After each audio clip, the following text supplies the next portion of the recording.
Hello and welcome. Thank you so much for joining me. And today, my very special guest is Maya Adkisson. Welcome, Maya. Hey, how are you? Thank you for inviting me. Goodness.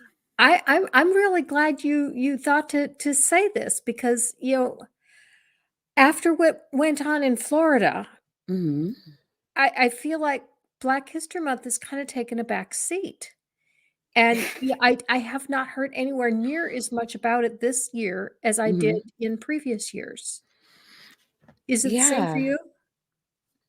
And yeah, not only that, but there have been a lot of Black people saying the same thing that I've heard, where it's just, and there's a lot going on right now with the government. I think a lot of things have taken a backseat. Um, I'm concerned Mhm. that people feel like, oh, well, everyone knows that racism is bad, so we don't have to say it. And that's kind of dangerous in and of itself. Mhm. Mhm.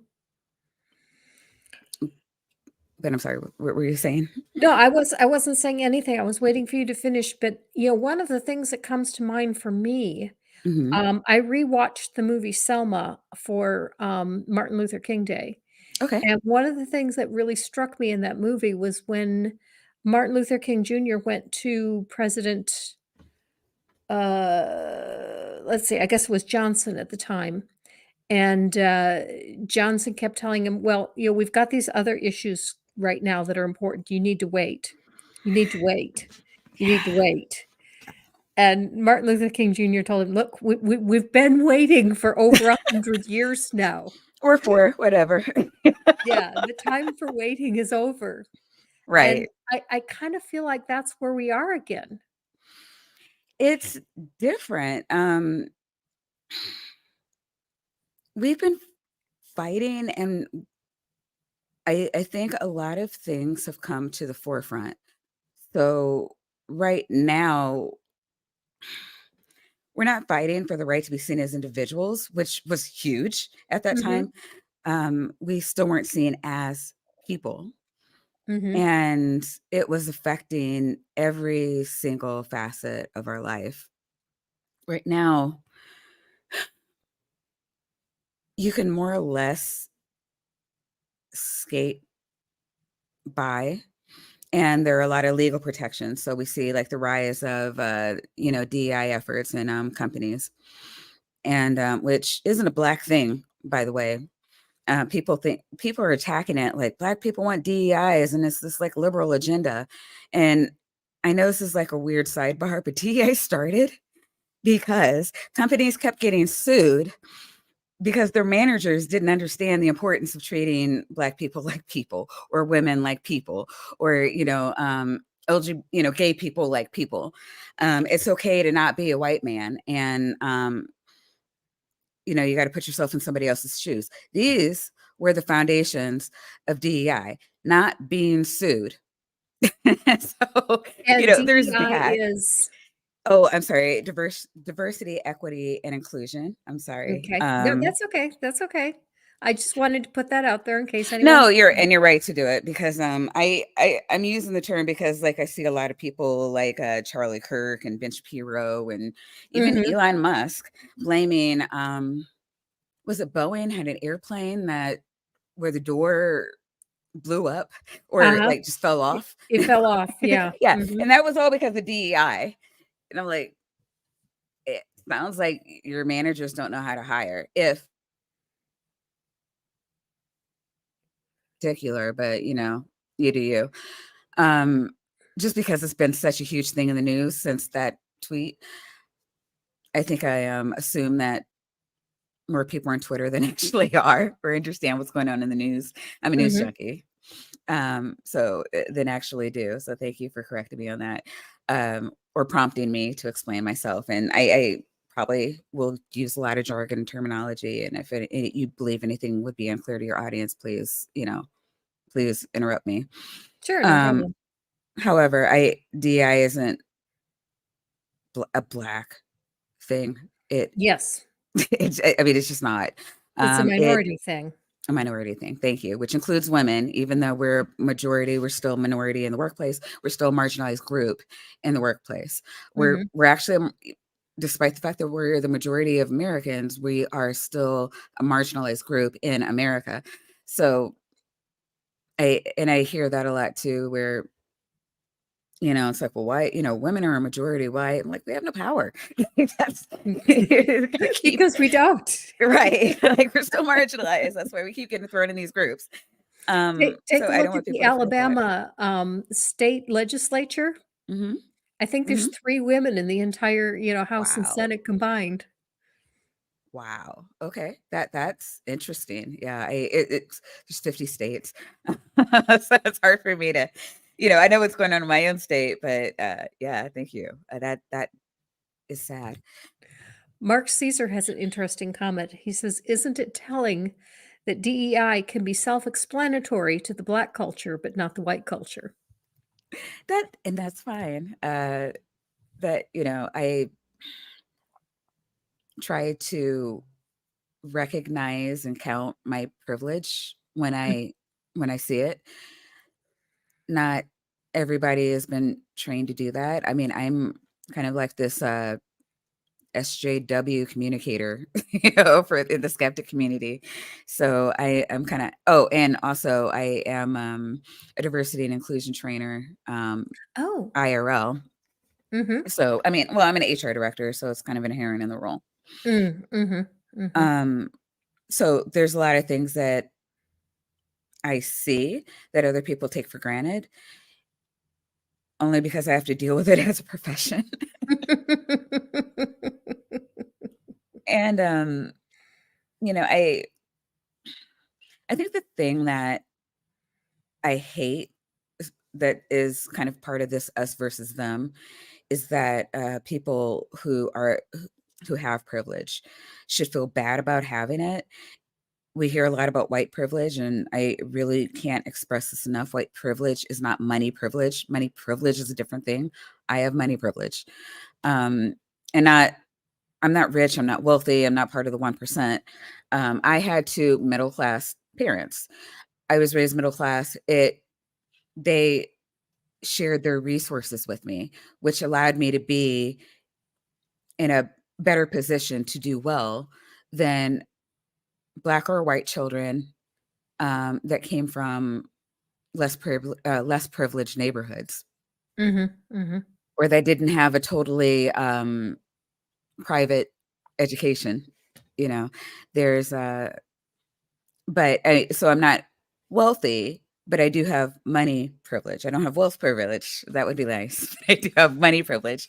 And those are it's one of many things that I try to recognize and I try to remember when I'm dealing with other people that they don't have my perspective. And that's all white privilege is when we're talking about privilege.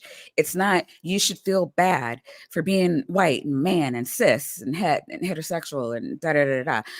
Um, we just want you to recognize that this means something, that Mhm. that you have a a point of view that is different from other people, a point of view that's been tailored to you. If you're really in any white majority nation, the media has tailored their perception of the world to accommodate you your entire life, Mhm. Mhm. and that the rest of us see it and understand that we must abide by it, and you just get to take it for granted. And in the Black community, what we're talking about now, it's like being decentered, and the actions that come from white people, particularly white men, from being decentered. And what do I mean by that? There was backlash, maybe about 10 years ago. Donald Glover was auditioning for the part of Spider-Man. Spider Mhm. can't be black. Oh, or probably everybody remembers Fox News railing about a black Santa or Mhm. Asian Santa. Santa's white. What does this mean? Ariel, the Little Mermaid. Um, and this is the backlash from it's like this narrative where you have the white mom and the white dad and the white kids, and this is every household, right? The rest of us see this and have to insert ourselves into the narrative, into your narrative, to be able to see, like, okay, is this product going to work for me? Can I transpose myself onto these white people who now get to be every man? For you to have to do that is a hindrance. Why do I have to see these people of color? You're being woke. You know, you're pandering to the left agenda for, you know, making me do what I've been very comfortable with making every other person of color, white, black, Asian, you name it. It's not a problem when I don't have to make accommodations to my life, or alter anything at all. But, you know, when I'm asked to do that, all of a sudden it's an issue. But you don't understand why we have an issue of doing it when we want to see representation. We want to see ourselves. I just want to see myself on TV. Like that's all I want. It's not an agenda. There's a lot of people just like me. Like, and honestly, just like me. And I didn't realize it. I come from, by definition, a medium-sized city in Illinois, and it was a very clear white-black difference. And I was constantly being told, it's like, oh, you're trying to be white. And I'm like, I'm not. I go, again, I went to Catholic school. So there's a way you spoke, there was a way you acted, there, you know, or else you were, you know, you don't want to make the nuns smite you for Jesus. There's a way to get by. And but for me, it was just who I am. So I wasn't trying to be anybody. I was just trying to live my life. And when I went into more urban communities, that was different. That wasn't what they were used to. And so they voiced their opinion. And if you're not black, you're white. And it wasn't until I moved to Baltimore where I got to see people of every socioeconomic status, where you have wealthy black people, you have middle class black people, you have rich white people, very poor black people. And it's kind of beautiful that I'm able to see kind of a spectrum where the white people aren't, well, you know, in Illinois, I was constantly accused of being mixed because I didn't act like black people. Therefore, I must have been raised by a white woman, which I always say I was raised by none. So kind of, out here, I'm just allowed to be who I am. And I'm not accused of trying to be anything because there are more people like me. And out here, it's different. There are mixed couples on, like, in commercials, which when I go home, I still don't see. I know there are parts of the country where that, you know, seeing that commercial would make the product banned, you know, in that area. And it's not anything we're trying to do, but my big push for this year is that representation matters, and that we need to be open to the experience of others and accommodating, and for a number of reasons that we'll probably get into later, but I feel like I'm rambling at the moment. Oh, I'm sorry. Badger said I'm a white cishet male combat veteran. Yet a neurodivergent depressant. I've always felt different, so I've always felt as strong for sticking up for people who have no power. I get that. I try to be a champion for those in the mental health community too, just because, you know, almost my whole career has been in healthcare, and a lot of the things that we have deemed delinquent are just because people aren't properly medicated, and because we stigmatize mental illness when we should be championing it and advocating for people to get the help that they need. But there's this like I don't know. I feel like everybody's expected to be the Marlboro Man, where you just take one on Yeah. the chin and keep it moving. And I want to champion everybody to be who they are as an individual. And there's no supposed to be. There's what makes you happy, as long as it's Mhm. not hindering on the happiness or infringing the rights of others. What I find Well, interesting is if a white person was to travel through a black country, the white person generally wouldn't feel profiled, I think. It depends on which country. mm, Asia, I mean, China, I can't even just say China. A lot of countries in Asia are racist. And mhm, um, I've heard a lot of white people say that they've been in those countries, in particular servicemen. mm. And they were like, okay, I get what the black men are saying. There's just no mercy. Like, What you were talking about, wanting to see people on TV like you. When I was young, I remember the big thing was dolls. mhm, The black community said, "We want dolls that look like us. Why do yes, all dolls have to be white?" yes. Mhm. And I think everybody's familiar with the white doll, black doll study. It actually helped get Brown versus the Board of Education through. It was one of, Mm, I mean, it wasn't the only thing, but one of the many things I did where it's just like, well, separating people is making, it's not helping. White children and black children are seeing each other, or seeing black children as inferior. Um, and this is negatively affecting a number of things in society. And I remember finding out about that study in the mid 90s when it was a similar experiment was done and almost the same findings. now, what was that study? What did they find? So, oh God, I didn't know I was going to be talking about this, or else I would have got the numbers. I don't want to state the numbers because I everything on the internet is forever. But pretty much, the children are asked which doll is prettier, which doll is Ah, uglier. okay. And I mean, it's the same doll, the exact Mhm, same doll, exact same features. It's not like one has a wide nose, one has big lips. Like it wasn't anything like that. It was the exact same doll. One was white. One had a white skin tone. The other one had a darker black skin tone. I would say darker black.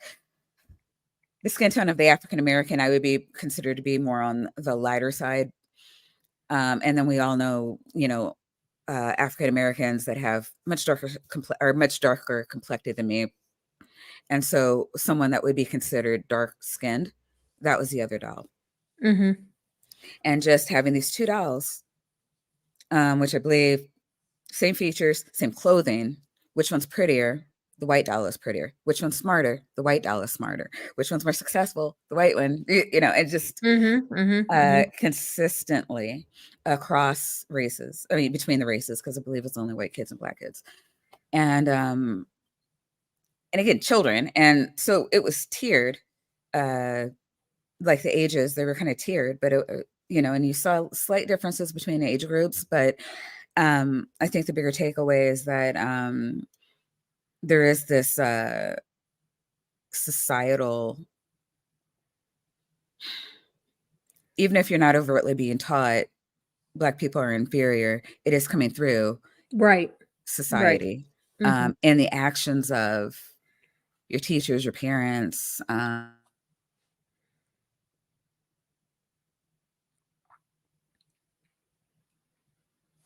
Baltimore, I live in Baltimore, and it's really interesting. Children in West Baltimore, we still have like first generations to ever graduate high school. We still have, and they're still struggling because there's still more people dropping out and not seeing the value in school. And you don't see the value in school if if your family doesn't value education. They're trying to get children educated because it's becoming harder and harder to get any job without a high school diploma. mhm, They're like in hospitals now, I think, just have a blanket, you have to have a high school diploma. So it doesn't matter if you're a doctor, it doesn't matter if you're a janitor. You have to have this base of high school diploma, and then it tiers depending on, the requirements of your of the required license for the profession, Mhm. obviously. Um, for the so if you want successful people, you have to at minimum get them to graduate college, I mean high school. It's a very highly educated area. I I push both my kids to get their bachelor's degree because it's becoming the second high school diploma. Yeah, yeah. And but there's still people with no high school diploma out here. And when you try to tell them, it's important to stay in school and get your jobs, common retort is why. So, and not why just because, well, I don't see a value in education, school is boring, I don't want to do it. It's what does this do for me? Education is for white people. Why do they think that? Well, what's on TV? Who do you see doing the things on TV, running the businesses, owning all the things? Who's your landlord? Who's, you know, even black people in black neighborhoods running the corner stores and food deserts.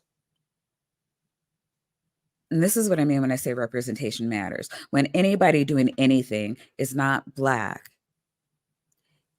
children relate that That's not to for me. it's not for me.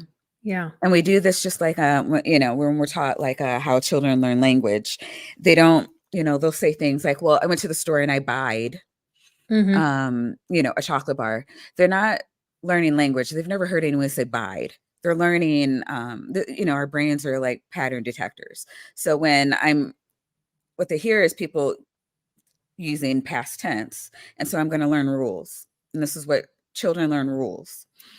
And so when you say, okay, I know what present tense is.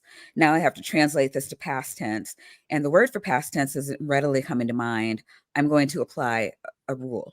Mhm. Mhm. I don't see anybody that looks like me owning anything. I'm going to apply a rule. And I am Mm. doing this at this very young and influential stage. And then so at the point that I get older and we start having these neural pathways solidify, this is dogma. Representation matters. I was saying I was on Black Non-Believers 2 weeks ago, I think, or maybe a month ago now. No, yeah, it was the first weekend of January. And I was saying to Mandisa, like kind of fangirl in here because when I came to the skeptic community, all I saw was these domineering white men. I saw the Mhm. Dillahunties, I saw the Aaron Raws, I saw the, so on and so forth. And I saw a lot of white men emulating that because when that's what you see, that's what you think you have to be. I didn't see myself in the community and I knew that, Dillahunty, Raw, so on and so forth, they all have their niche. That's not going to work well for me. And it's not who I want to be. I am who I am. I am who I want to be. And I feel like a lot of people think that way. And if this is what the community is, then I don't have a place here. Mhm. Mhm. When I was second guessing myself, and maybe this isn't the community for me, maybe I need to find something else that works for me in a Mhm. skeptic area. Dillahunty brought on Mandisa Thomas, and she started talking about not Black non-believers and all the things that they're doing for their respective communities in different cities. And I was like, that's fascinating. Where's this community? Mhm. Mhm. It encouraged me to branch out, and look out. And I still feel like the community is very segregated. And I know it's that way for a number of reasons. Um, White men have the luxury of not fitting in a box and not having to be judged for being in a box and living in a life where they felt empowered to be who they are so that when they got criticism, they had the whether it be it the ego or the self-esteem to be able to for that to just kind of bounce off them. It's not the thing that Black women are taught how to acquiesce, how to stay in the shadows and to do the things in the background to support the community. It's just a very different way of thinking. But seeing that there were people like me in the community emboldened me to stay in. And I have, like, I recognize that that upbringing on me has made me kind of shy away from speaking out longer. It's like, well, somebody else will speak up. Somebody else will speak up. And at some point, I'm just like, I'm seeing more and more people of color, more and more women leaving. The community needs more people like me and you. Do you think that possibly that might be the reason we don't see as many Black unbelievers is because they don't see a place for themselves in the unbelieving community, and maybe they stick with the believing community just because it's a place where they can belong? No, Okay. so women, I will probably for women, regardless of color in the community, I'd say that's closer. Black people are, we have a lot of IRL stuff going on. If you look at the Black people in the community, most of us are middle class. Okay. You know, we have jobs that give us the luxury of having free time, which isn't so for the majority of Black people in the nation. Mhm. Also, there's just more of you. You know, there's more white people than Black people. So, I mean, I'm not saying that we should see an equal mix, but there are more white people than Black people. You know, I expect to see more white people just generally anywhere. But also, where the wealth is concentrated is where the free time is concentrated. Mm. And God, it's so hard to explain the nuances of what goes on in the Black community that would make, and the nuances of what I see in the atheist community. Latent Christianity is most of it, and there's nuances in it, like talking about, like, man, it would have to be a whole series that I did just to get to understand, like, why this community does not mesh well with new Black non-believers. But again, I think representation matters, and I'm trying to um, grow and foster more people of color to come out, speak up, uh, develop communities, because I think that's going to be stronger. And the things that have been saying in a lot of spaces to a lot of people, it's like, you can't tell people, well, just do this. You have to, like, for instance, Jay Bundy is always saying, you know, we have to stop, you know, this people from coddling their relatives and their religious beliefs. I'm like, you can't just like turn on a dime and be like, okay, mom, dad, like, I know we have this rich history together, but you know, I'm not going to talk to you anymore until you stop with this nonsense, this Jesus nonsense. Yeah, I don't think that works at all. You know, Right. that's what believers do to a lot of non-believers, and I think it's one of the worst things that believers do to non-believers, because you're never gonna get communication, you're never going to reason with one another when you cut off the communication. Thank you. Yes, and this is what I'm saying. I say this too. Well, and the reason that I haven't told my family that I'm not Christian, which again is a Black thing. I mean, maybe not just a Black thing, but I see it a lot.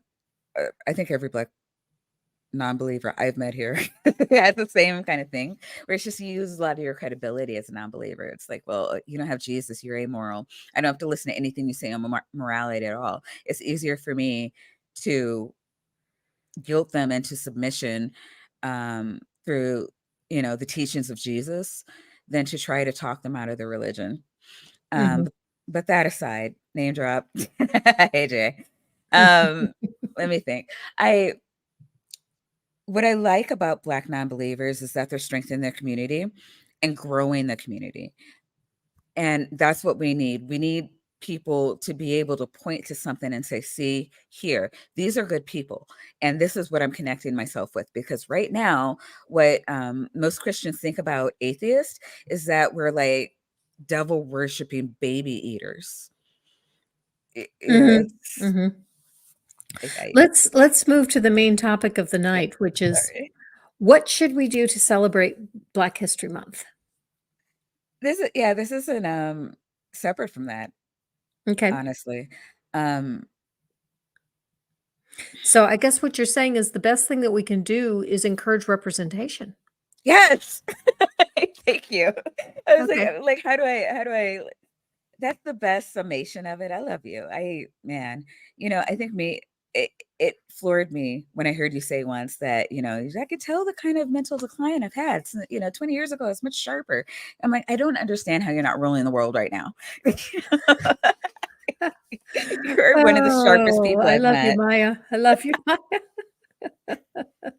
For me, it's just like I don't know, I have this ADHD brain, and you'll ask me a question, and everything I know about something will like just spread out in front of me, and I'm like, Mhm, okay, I gotta rein this into something coherent because I can't give you, a master's degree course on why this is important to answer the question. mhm, mhm. Okay. Representation matters, and education matters. And I posted our Juneteenth talk. Well, you should have been pinged, I think, because I pinged you on it.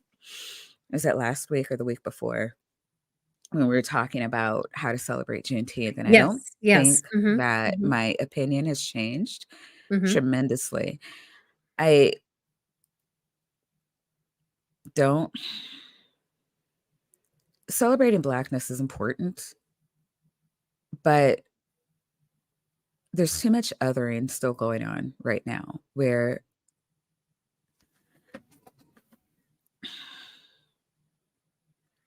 I don't want to piss anyone off. And not you. I truly believe that we're friends and that Mm. you would invite me on your channel regardless of my color. I've been saying to people and I've been asking different friends, like, in DMs, I'm like, okay, I was invited to do this, I was invited to do that, I was invited to do other. Like, should I just change my name to Token? It's- I Mm. because I get I it. I I do get that. I do get that because, whenever I want to talk about something in the Black community, my first go-to is Cynthia McDonald, Should be. and, It just um should be. yeah, and I think, "Okay, I can't think of her as just, okay, you represent Black issues," because Right. she's not just a Black person. She's so much more than that. Oh my gosh, right. Mm. Yeah, she's an amazing person. Um, oh my gosh, I think she's younger than me, but I always say, like, when I grow up, I want to be just like Cynthia. She- um, but I think that and I'm glad. Part of me is just like, you know what? People are looking at you and they're seeing you as an educated, eloquent speaker on behalf of a Black issue, a woman's issue, and you deserve a seat at this table. And I believe that. The issue, I believe that, Titan. Thank you. Um, the issue is kind of what lies beneath the surface. And it's kind of like what you're saying. I am not calling you a racist. I'm just using what you said as an example. I totally get that, but, It's I Cynthia is would more not than be this. offended by you calling me a racist because I do know there are times when I have racist thoughts. I Yeah, do know there are times when I do things that are racist. Does that make me a racist? I don't know. I don't know, but yeah, it does come from me from time to time. no, yeah, and same.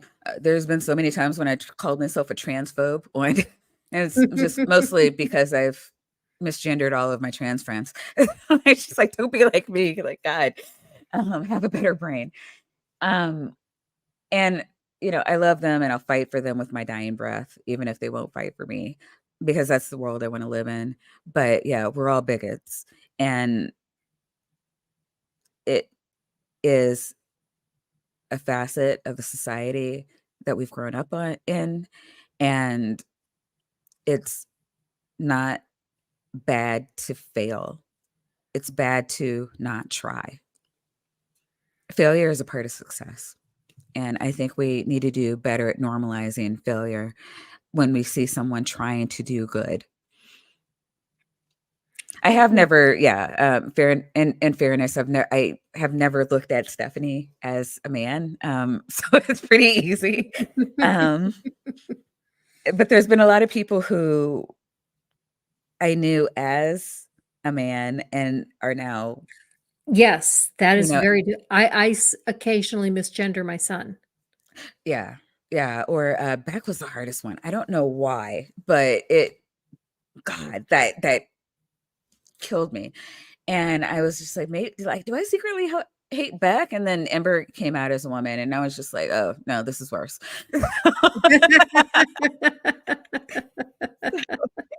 It I again, um, I love her.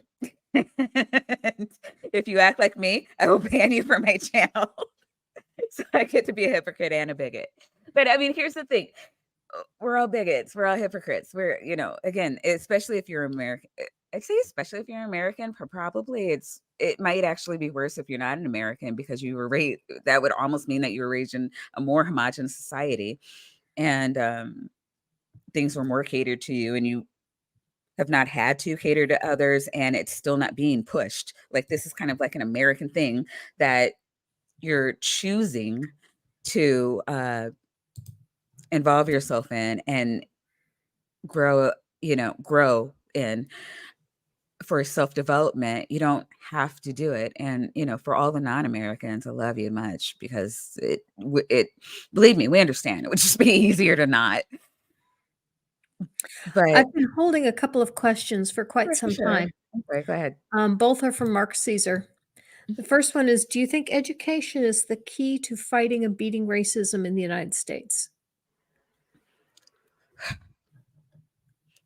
We can't move forward without education.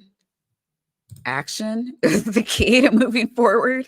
Okay. Because you have to understand a lot of actions were taken to get us to this place. It's going to take action to get us out of this place.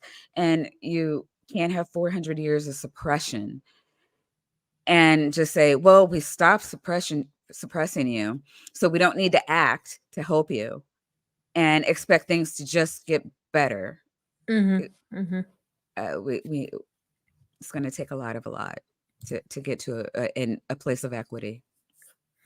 Okay, and the second question says, "Godless crying, this could be down your track. Is the prison system in the United States used to keep Black people on a lower rung in a servant status?" And I don't know overall, but definitely yes in Alabama. There is no question that that is done here in Alabama. So you remember when slavery was ended, they did a constitutional amendment saying that slavery is unconstitutional except in places of Except for incarceration. in jail, right, incarceration, mhm. Yeah, and I know I'm not quoting the Constitution verbatim, but I think every American knows what I'm talking about. Mhm. So can you put that comment back up real quick? Oh, Because shoot, it's like I'm sorry. I no, no, no, unstarred it, no, so I won't be able to find it again. no worries. I'll riff. So one, yes, you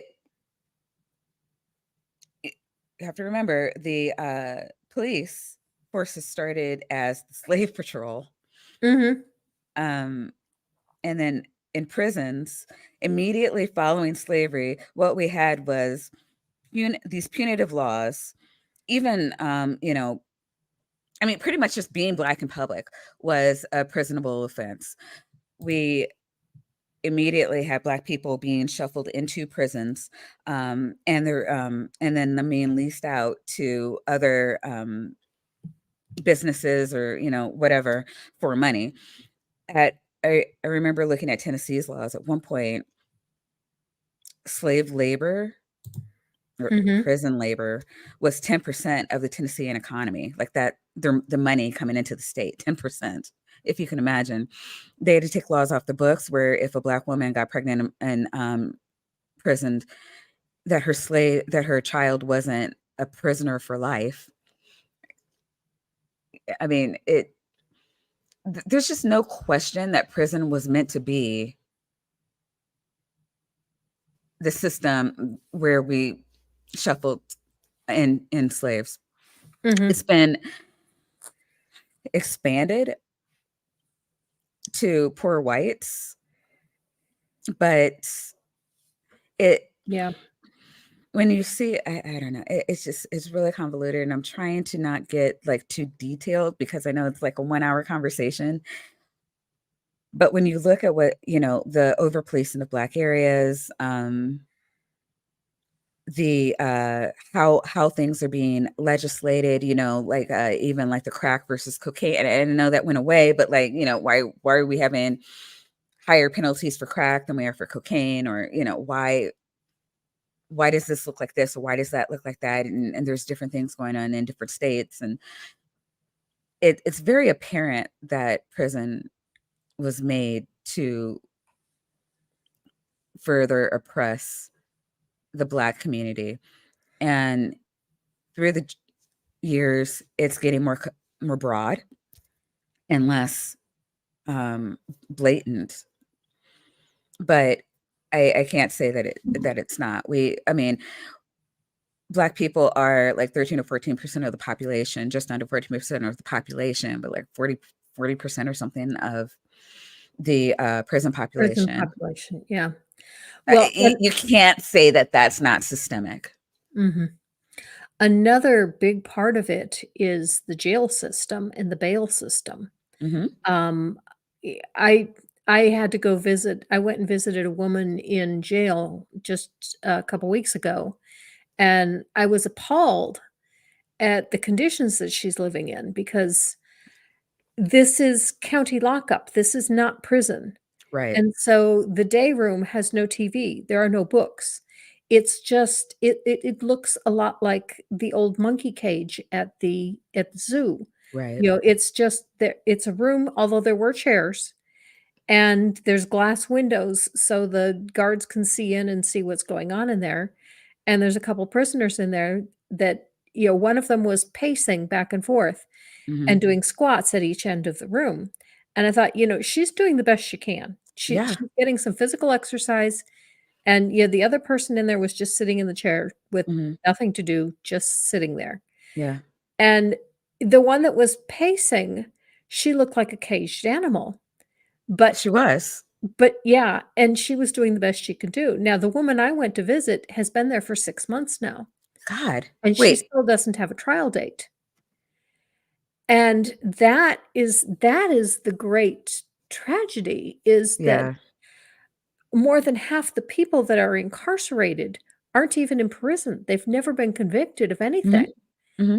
They're in jail awaiting trial, Yeah. and the lower economic groups can't afford bail. Rich people can afford bail, they stay out Hmm. until their trial, but the poorer people, they stay in jail because they can't afford bail, and if you can afford bail, you go to trial, you put up 10% as a bond, but Hmm. you never get that 10% Right. back, Right. and so, even though you go to trial and you get exonerated, you've still lost that, Yes. and you can It's go bankrupt. ridiculous. Yeah, Yeah. I mean, yeah, you can go bankrupt for being and lose your job, like lose your house, lose like anything that you're making payments on, and what's going to happen to your children for what?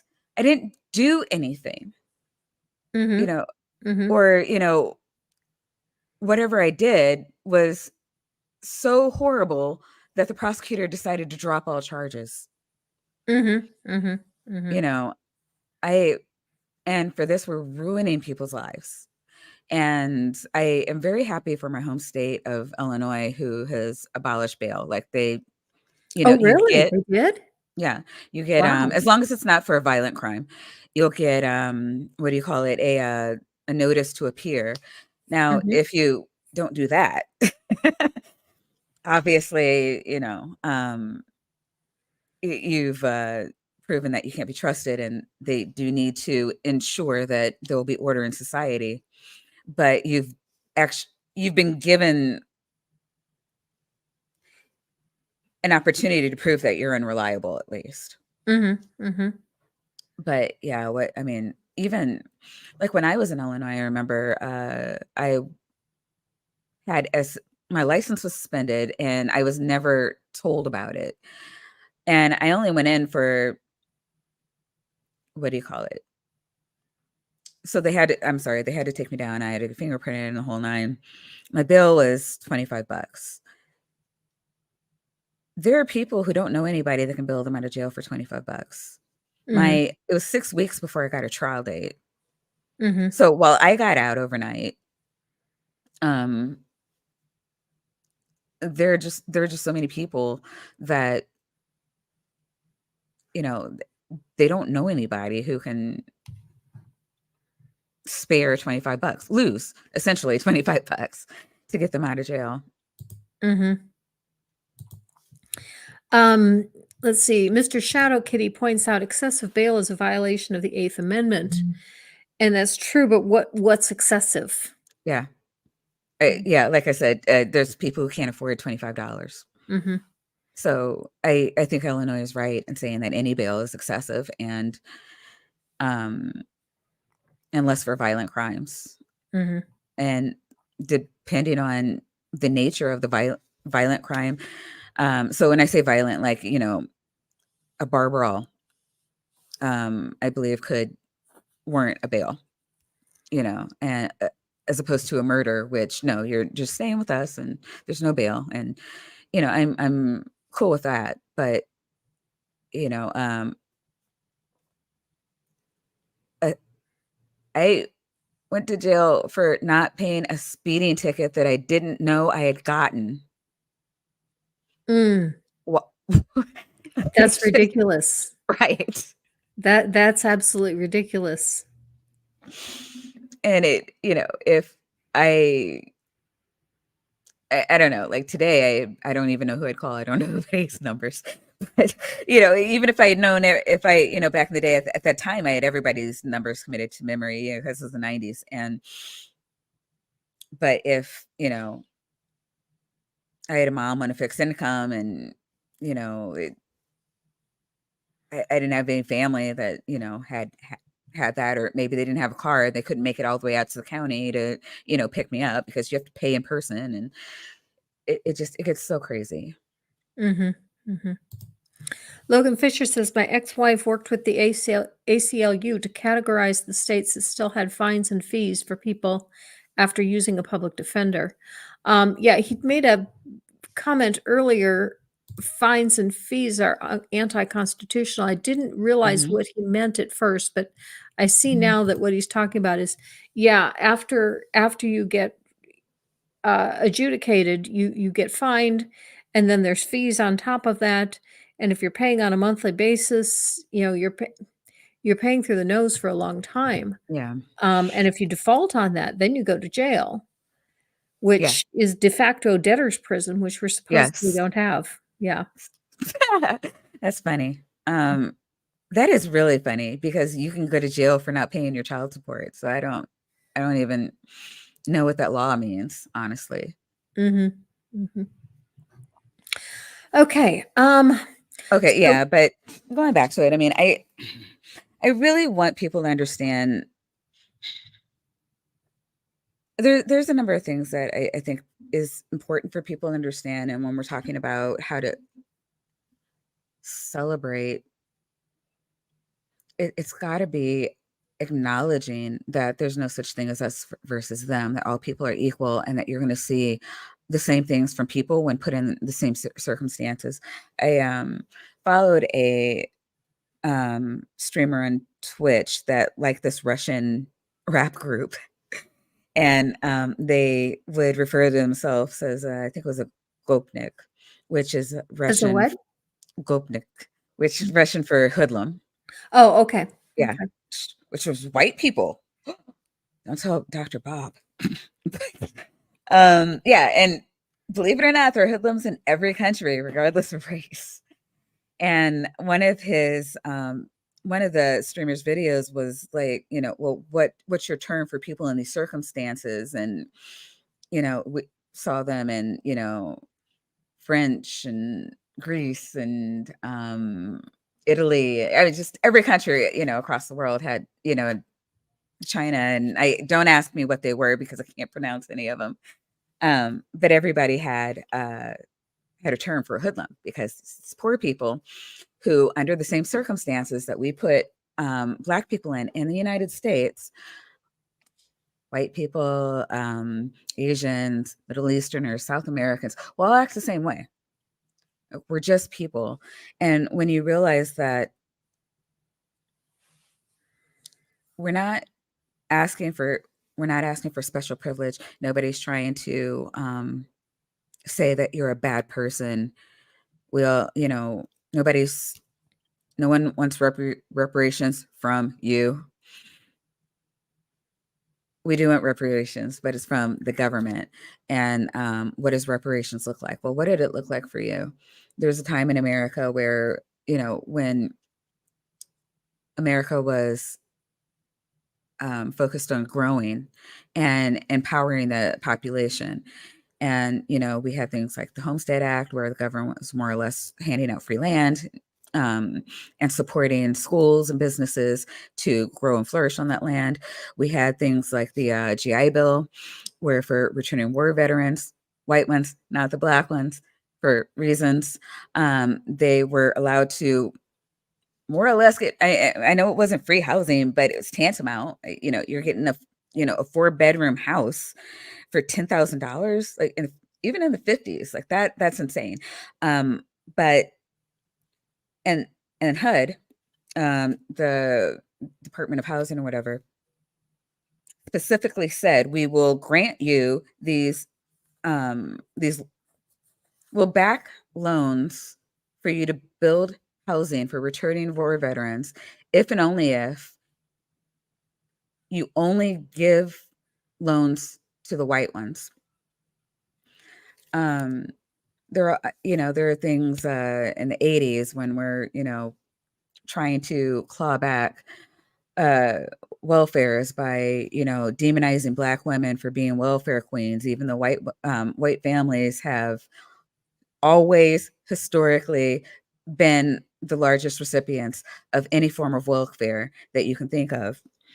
We're underfunding HBCUs, or I'm sorry, historically Black colleges. Okay. We're redlining, not giving money, not allowing Black people to move in certain areas, even if they have the money, denying loans to Black people who have the same qualifications as white people who were allowed the money. We are denying job interviews to people for having a certain type of Name. name. Yeah. I've also Like, seen cases of a sorry, house will go ahead. sell more if there's pictures of white people inside than if there's pictures of Black people inside. Black people right now today are told to take their pictures down, Mhm. not even hide them because they might be found, remove them from the home. Mm. And yeah, we've seen, I've seen, God, countless times where a house is appraised for one rate. They took out all the pictures, had another Mhm. appraiser come in, And and there's some cases where it actually did double. Mhm. And then other times where it never went down up. I'm sorry, it never went down, and it never stayed the same. It always went up by, I want to say, at least 25%, like Mhm. always. Mhm. And like these are the things that we're talking about when we're talking about reparations. We're just asking for equity. If we had just stuck with Reconstruction, where we had just said, okay, things are going to be equal. The Black people can take part in the Homestead Act, same as white people. The Black people can have all the rights and privileges of the GI Bill, the same as white people. We're not going to firebomb Black communities just because they happen to be doing well, close to a white community that's not doing well. If we had just treated Americans as equal, you and I wouldn't have to actually have this conversation right now. There Yes. would be Yes. equity. Yes. And Yes. the reason there is not is because the US government has done a lot of things and is doing them today. And I mean, even if just with the rhetoric and not allowing certain bills to pass, Mhm.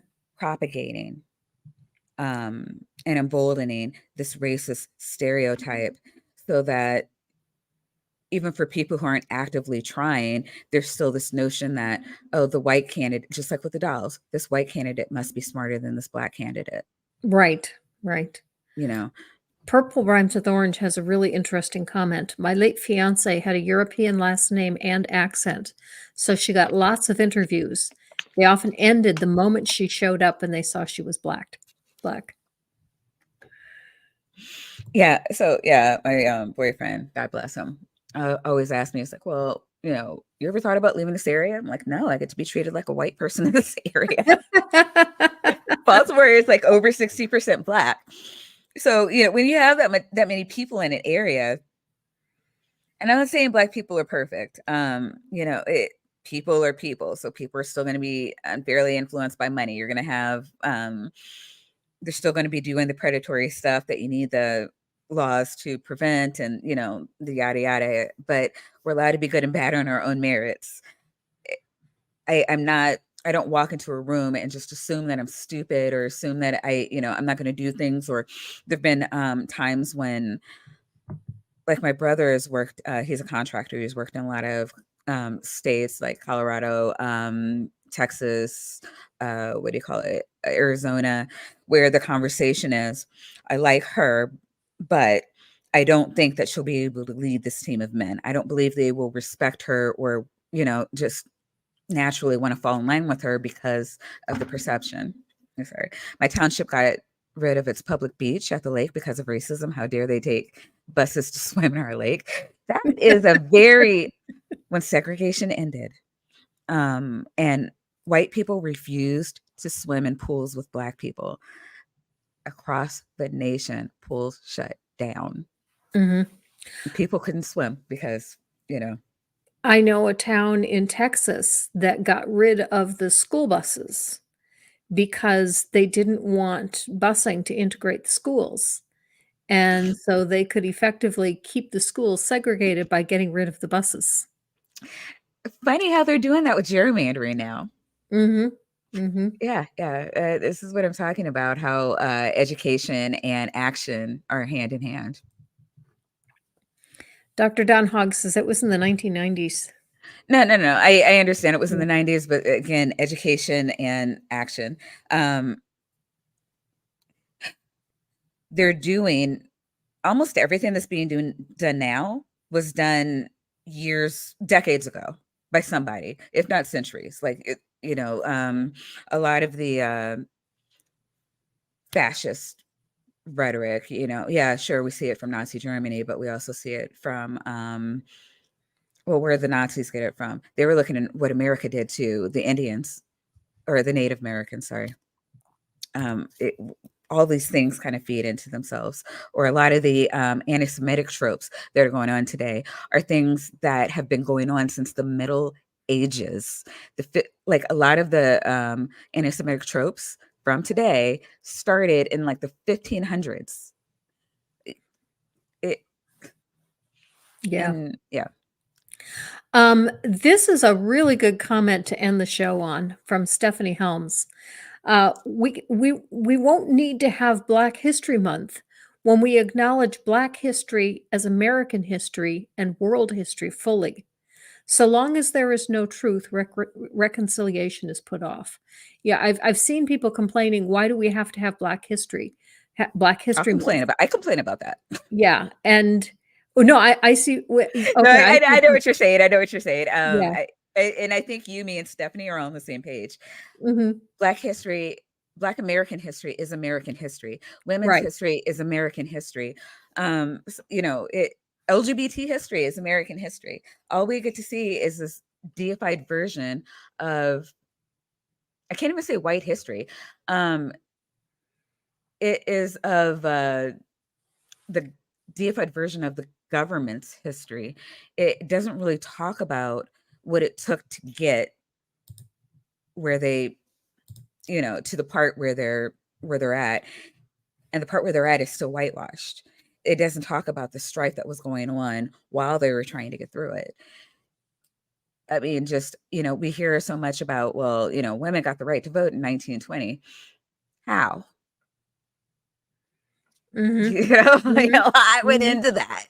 It wasn't Mhm. just, okay, somebody burned a bra and all the, light bulb went off in all the men's heads. It's a lot. And Lady, people don't understand these stories.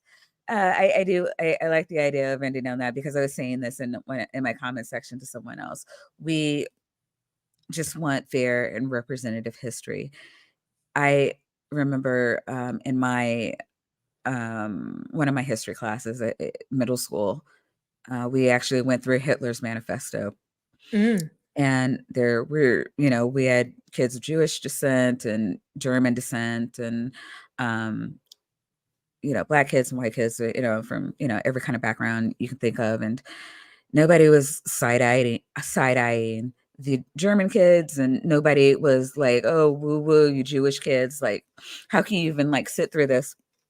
It was just like, you know what? This guy was clearly crazy. Nobody should follow him, or anybody that believes anything like him, like, or have these views. And it was just understood. Mhm. You Mhm. don't extrapolate the wrongs of one person onto the entire group. It was just understood. And I want that so much going forward, that people stop trying to um, put everyone in a box. And I know that's hard. Our brains aren't set up for it, but you have to give the leeway to others that you want for yourself. And they don't earn it, they don't earn it. Screw it. Mhm. There's a number of people. I could name off a list of people that I won't talk to, because I'm like, you know what, I've tried. But I think everybody needs to be able to stand on those merits. And what I did, love it or hate it, I earned. And I want people, it, not even, I don't want to talk about race, I don't want to talk about gender, I don't want to talk about color, I don't want to talk about sexual orientation. I want everyone today to walk away understanding that we are all the same, and we are all individuals, and that there's no reason to box people. Um, we need to look at we do need to look at individuals, and that's not to say, don't see race, don't see color. An issue I'm seeing with the community at this point in time is that there's too much boxing, and it's getting too convoluted. And we're trying to say, well, all Christians, or all this or all that. I need you to just step back with that framework for a minute. And it's not that you can't see, okay, well, this Christian had, a very rough upbringing, or this Christian is poor. It's important to understand where someone is coming from, is all I'm saying. Okay. Um, and I feel like it would help us grow as a community if we took that perspective, that we should see each other based on our own merits. And again, it's not to see race. Me, based on my merit, I am a Black woman who is raised middle class, who, is, has a certain, I live in a certain area of the country. There are things that, I am, that have done that, I'm not going to relate to you, or maybe I will. But these are all things that me as an individual, you can understand me as an individual and be able to relate to me on my level. Mhm. Um, and that's what I'm asking for the community. If you want to celebrate Black History Month, I need you to speak up, speak out for marginalized groups. Not, I talk about Black and women's history because that's my strength. That's who I am. That's my perspective. But I will take on not that. I've championed more than once cishet white men. Mhm. I think they're getting a bad rap. And we don't want to other them. I Mhm. say all the time that, there's been no movement that's been successful without them. So we need more allies, not less. And that's not going to come from blaming or othering. It's going to come from that the inclusion part of DEI. And these are the things that I really want people to understand, that that your comfort, it should not be a priority. Um, Okay. you need to do the things that you need to do to build the world we want. And I'll shut up. Okay. Sorry. That's okay. We are out of time. So very quickly, is there, tell us what's coming up on your channel. I know you've got that science program every Sunday, so tomorrow. Um, Yeah, I'll be on Amber's channel later tonight. Tomorrow we'll be with Bree. We're doing our Valentine's Day special at the Heartstones. Um, and then yeah, I have a really full month. So a lot of okay. stuff coming up I'm really excited about. And this is certainly one of them. So thank you for inviting me. You're certainly welcome. And there is a link to Maya's channel in the description. So if you are not already subscribed to Maya, please go over and subscribe to Maya and get notified of the content that she puts out. Next week, my guest will be the Apostate Sisters. The Apostate Sisters are trying to start a new channel. And so we're going to talk about what it is that they're wanting to bring to the community. So with that, thank you very much for coming, Maya. Thank you for inviting me. Bye, And everybody. bye. Live your life.